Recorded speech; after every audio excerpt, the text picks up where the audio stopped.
نحمدہ ونصلی ونسلم علی رسولہ الکریم اما بعد فاعوذ باللہ من الشیطان الرجیم بسم اللہ الرحمن الرحیم وَلَقَدْ كَتَبْنَا فِي الزَّبُورِ مِن بَعْدِ الذِّكْرِ أَنَّ الْأَرْضَ يَرِثُهَا عِبَادِيَ الصَّالِحُونَ۔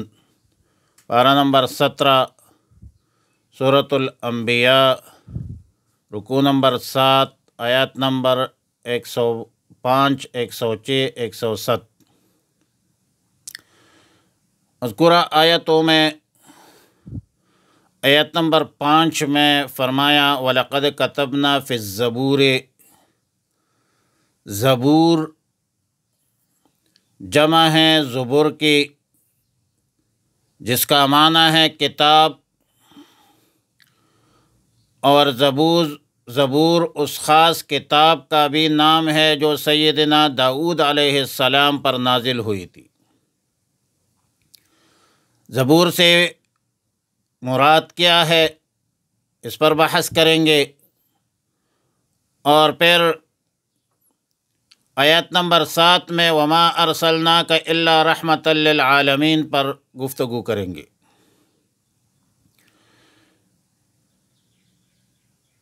وَلَقَدْ كَتَبْنَا فِي الزَّبُورِ میں زبور سے مراد کیا ہے؟ سیدنا عبداللہ ابن عباس رضی اللہ تعالی عنہما کا قول ہے کہ آیات مذکورہ میں ذکر سے مراد تورات ہے، اور زبور سے مراد وہ کتابیں ہے جو تورات کے بعد نازل ہوئی ہے۔ انجیل، زبور اور قرآن کریم اخرجہ ابن جریر وہو قول الضحاک۔ دوسرا قول ابن زید کا ہے کہ ذکر سے مراد لوح محفوظ ہے، اور زبور سے مراد تمام آسمانی کتابیں ہیں جو انبیاء علیہم السلام پر نازل ہوئی تھی، وہو قول الزجاج کذا فی روح المعانی۔ الارض سے مراد کیا ہے؟ جمہور مفسرین کے نزدیک ان الارض یرثها میں ارض سے مراد جنت ہے، وہو قول ابن جریر عن ابن عباس رضی اللہ تعالی عنہما، اور امام فخر الدین رازی رحمہ اللہ الباری اس کی تائید میں قرآن کریم کی آیات بھی پیش کرتے ہیں، اور القرآن یفسر بعدہ بعدہ کے اساس پر فرماتے ہیں کہ وَأَوْرَثْنَا الْأَرْضَ نَتَبَوَّأُ مِنَ الْجَنَّةِ حَيْثُ نَشَاءُ۔ اس آیت میں جو فرمایا کہ اس ارض کے وارثین صالحین ہیں، اور ارض سے مراد جنت ہے، کیونکہ دنیا کی زمین کا وارث تو مومن بھی ہو سکتا ہے، کافر بھی ہوتے ہیں، اور مومن بھی ہے، کافر بھی ہے، حقاً ہے، یقیناً ہے، مشاہدتاً ہے۔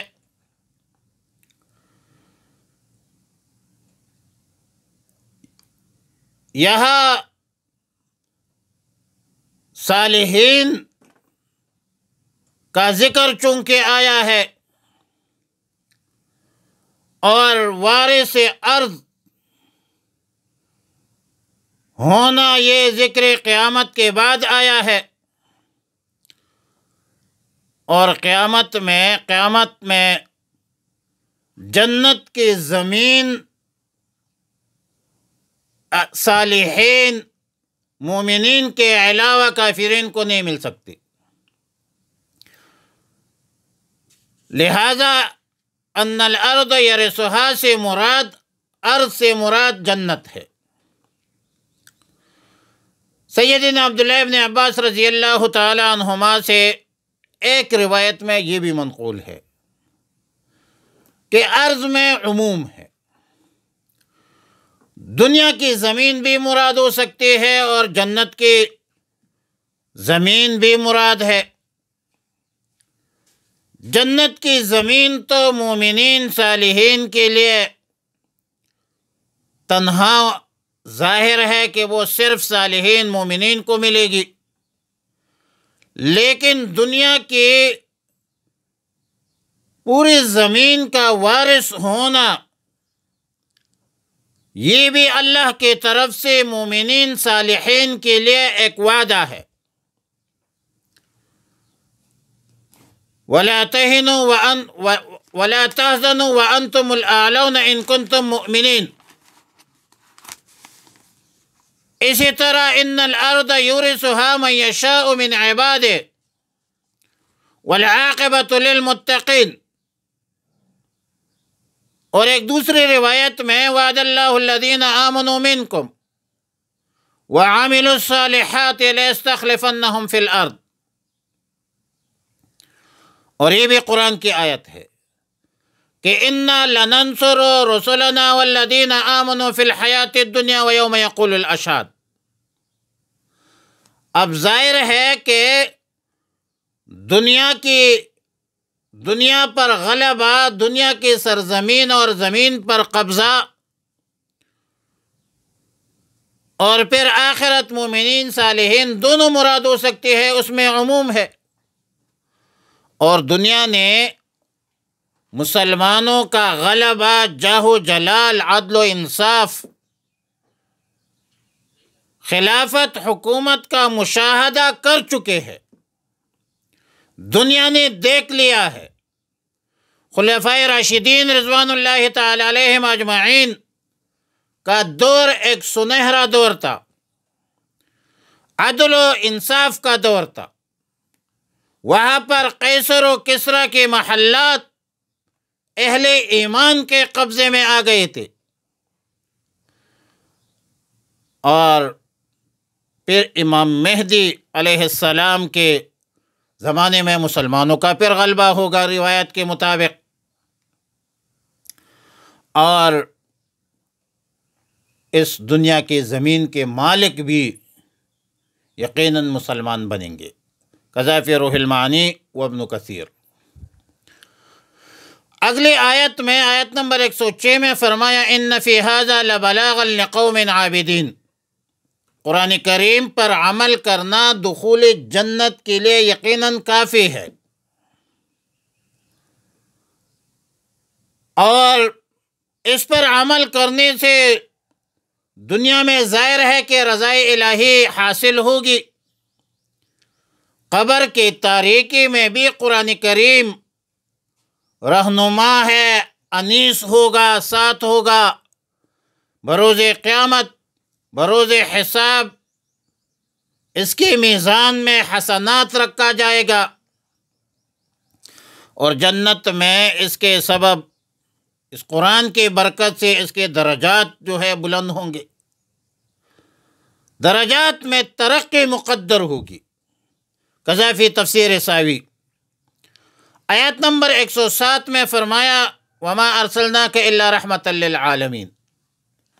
عالمین جمع ہے عالم کی، اور عالم بہت زیادہ ہے، اس لیے جمع لایا۔ عالم انس ہے، عالم جن ہے، حیوانات، نباتات، جمادات،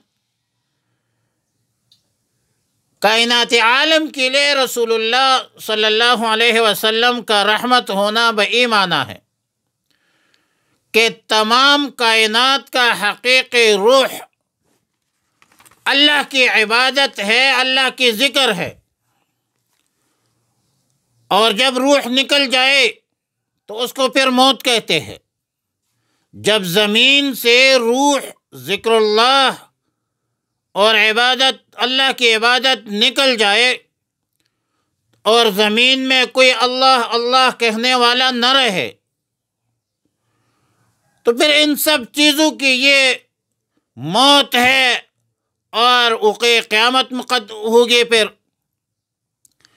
دنیا میں ذکر اللہ اور عبادت کائنات عالم میں سب چیزوں کی روح ہے، لیکن یہ رسول اللہ مبارک صلی اللہ علیہ وسلم کا ان چیزوں کے لیے رحمت ہونا یہ خود بخود ظاہر ہے، کیونکہ ذکر اللہ اور عبادت رسول اللہ صلی اللہ علیہ وسلم کے دم قدم اور تعلیمات سے ہے۔